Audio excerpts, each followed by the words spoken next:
வணக்கம் live சென்னை.com viewers. நமது Chennai metro rail இரண்டாம் கட்ட திட்டத்தின் ஒரு பகுதியாக பூந்தமல்லி வடபழனி இடையேயான ரயில் சேவையை வரும் பிப்ரவரி 2026 இரண்டாவது வாரத்தில் தொடங்கப்பட உள்ளது.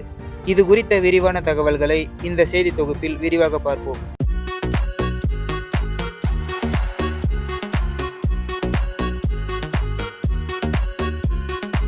பூந்தமல்லி பைபாஸ் முதல் வடபழனி வரை சுமார் 15.8 கிலோமீட்டர் தூரம் கொண்ட இந்த சேவை தொடங்கப்பட்டால் பூந்தமல்லியில் இருந்து வடபழனியை சுமார் 25 முதல் 30 நிமிடங்களில் அடைய முடியும். இது சாலை போக்குவரத்தை விட மிக குறைவான நேரமாகும். போரூர் சந்திப்பு முதல் வடபழனி வரையிலான சுமார் 5.5 கிலோமீட்டர் தூரத்திற்கு கடந்த ஜனவரி 11, 2026 ஞாயிற்றுக்கிழமை அன்று வெற்றிகரமாக சோதனை ஓட்டம் நடத்தப்பட்டது. இந்த தொடக்க நிலையில் ஒரு சில முக்கிய மாற்றங்கள் செய்யப்பட்டுள்ளன. பூந்தமல்லி முதல் போரூர் வரை உள்ள 10 நிலையங்களிலும் ரயில்கள் நிற்கும்.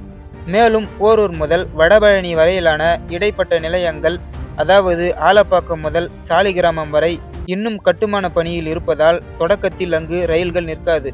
மேலும் இடைப்பட்ட நிலையங்களின் பணிகள் முடிக்கப்பட்டு ஜூன் மாதத்திற்குள் அனைத்து நிலையங்களிலும் ரயில்கள் நின்று செல்லும் என எதிர்பார்க்கப்படுகிறது. இணைப்பு வசதிகள்.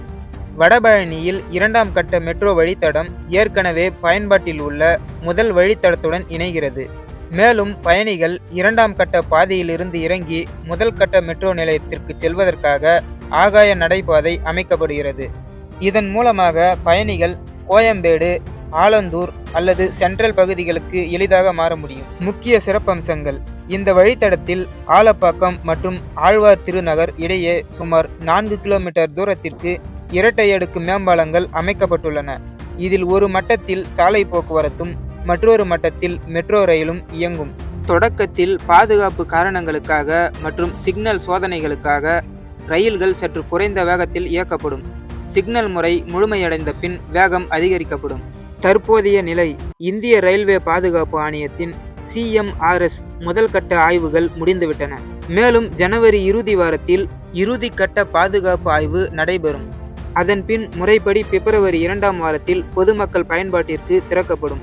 தொடக்க நாட்களில் வடபழனி புதிய நிலையத்தில் தனி நுழைவாயில்கள் முழுமையாக தயாராகாத பட்சத்தில் பயணிகள் பழைய நிலையத்தின் நுழைவாயில்களையே பயன்படுத்துமாறு ஏற்பாடுகள் செய்யப்பட்டுள்ளன.